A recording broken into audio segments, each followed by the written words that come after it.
She was beaten and left on the side of the road. A cowboy found her and brought her home.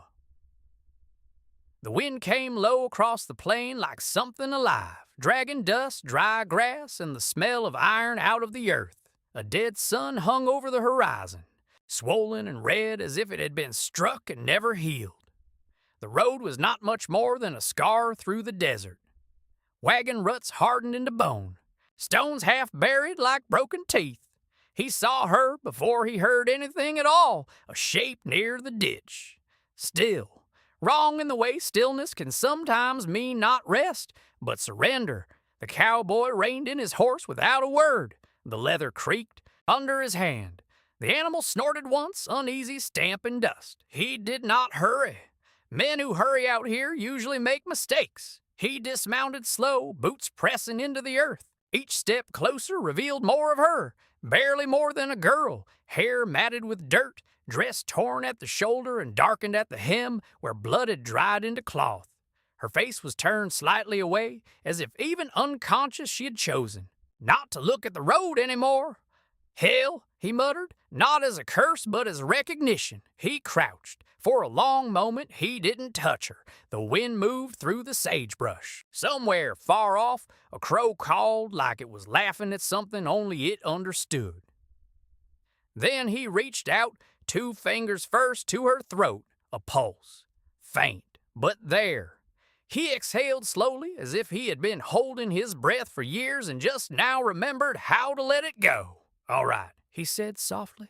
You're not done yet. The town of Hollow Creek lay half a day's ride away, the kind of place that looked like it had been forgotten even by God. A single main street, crooked wooden buildings, a saloon leaning like a drunk man refusing to fall. He brought her in just as the light was dying. People noticed. They always noticed. A man riding alone with a broken woman across his saddle doesn't pass through a town unseen. The sheriff stood on the boardwalk outside his office when the cowboy rode in, deputy beside him, hand resting too comfortably near his holster. "Evening, Walker," the sheriff called out. His voice had the easy confidence of a man used to being obeyed. The cowboy didn't answer right away. He helped the girl down first, held her with a steadiness that did not match the violence she had clearly endured. Found her on the east road, he said finally. The sheriff's eyes flicked to the girl, then back to him. That's so. She needs a doctor. We got one, the deputy said, smirking faintly, if she's worth it. The cowboy's gaze lifted then, slow, flat, like a door closing. She's worth it, he said. Something in the way he said it made the deputy look away first. They called him Walker. No one knew if it was his first name or last, and no one asked. Twice. He had arrived in Hollow Creek 3 years earlier with nothing but a horse, a bedroll, and a silence that made men uncomfortable. Some said he'd killed a man back east. Others said he'd been a lawman once. Most agreed he had blood on his hands either way, but he paid for his whiskey.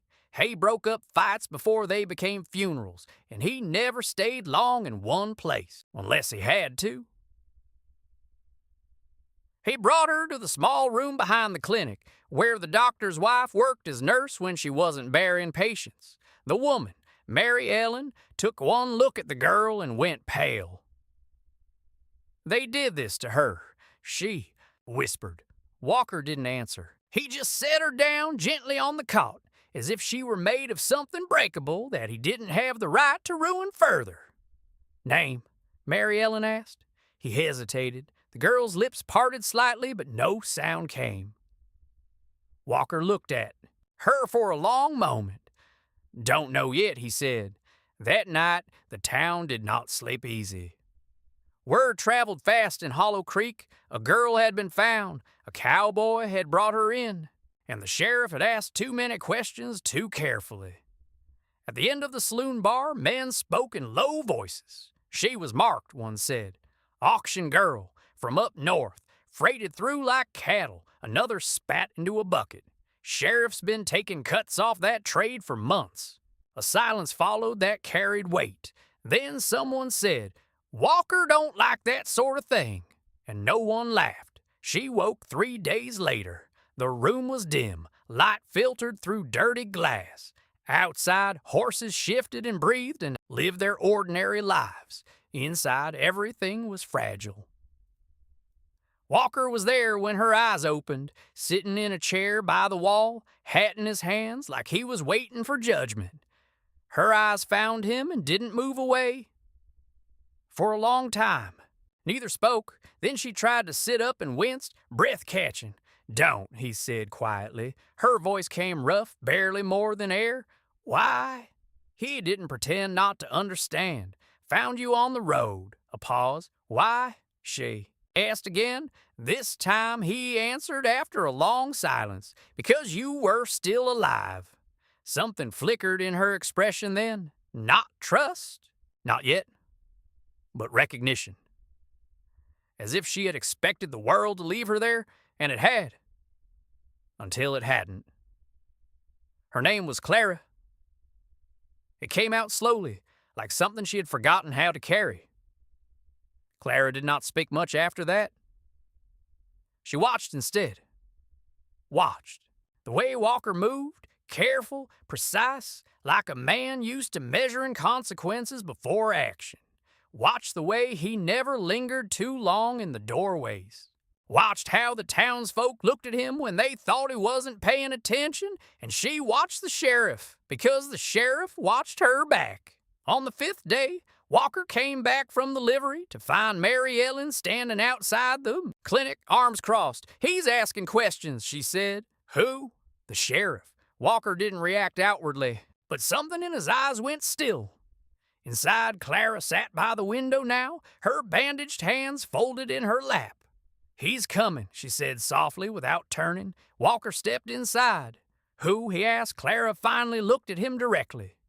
"The man who sold me," she said.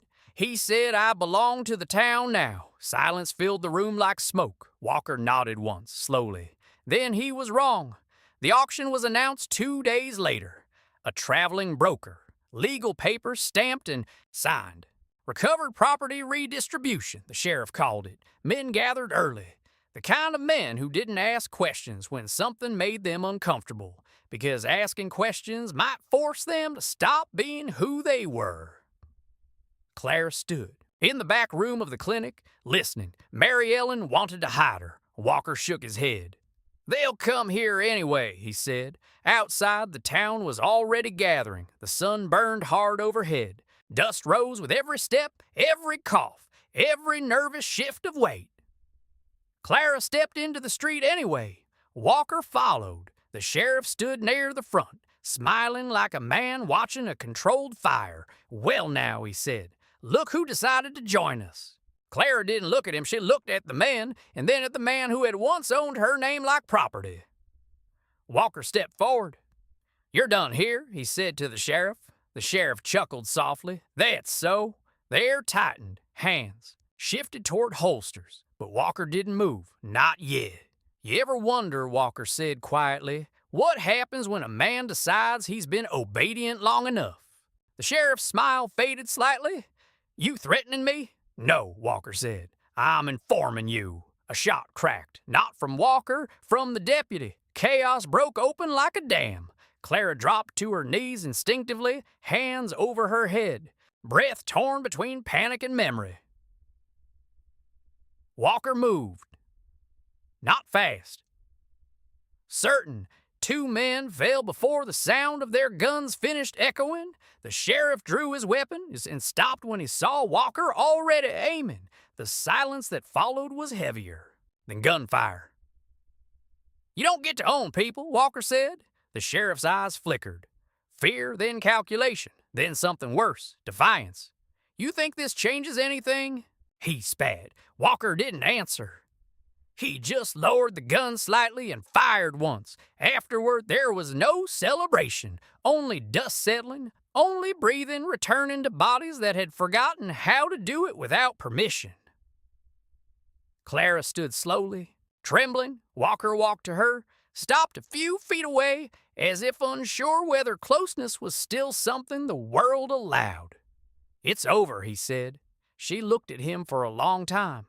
Then quietly, no, he understood. Not everything ends clean. Not everything ends at all. Weeks passed. The town tried to pretend it had always been different. Men avoided eye contact a little more carefully. The saloon grew quieter. Mary Ellen stopped locking her door at night. Clara stayed, not because she had nowhere else to go, but because leaving felt like erasing something that had finally been named.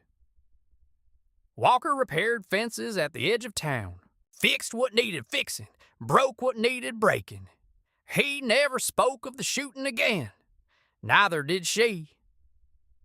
But sometimes in the evenings, when the heat loosened its grip on the land, she would stand outside the clinic and watch him ride in from the west. One evening, he stopped his horse near her. "You ever think about leaving?"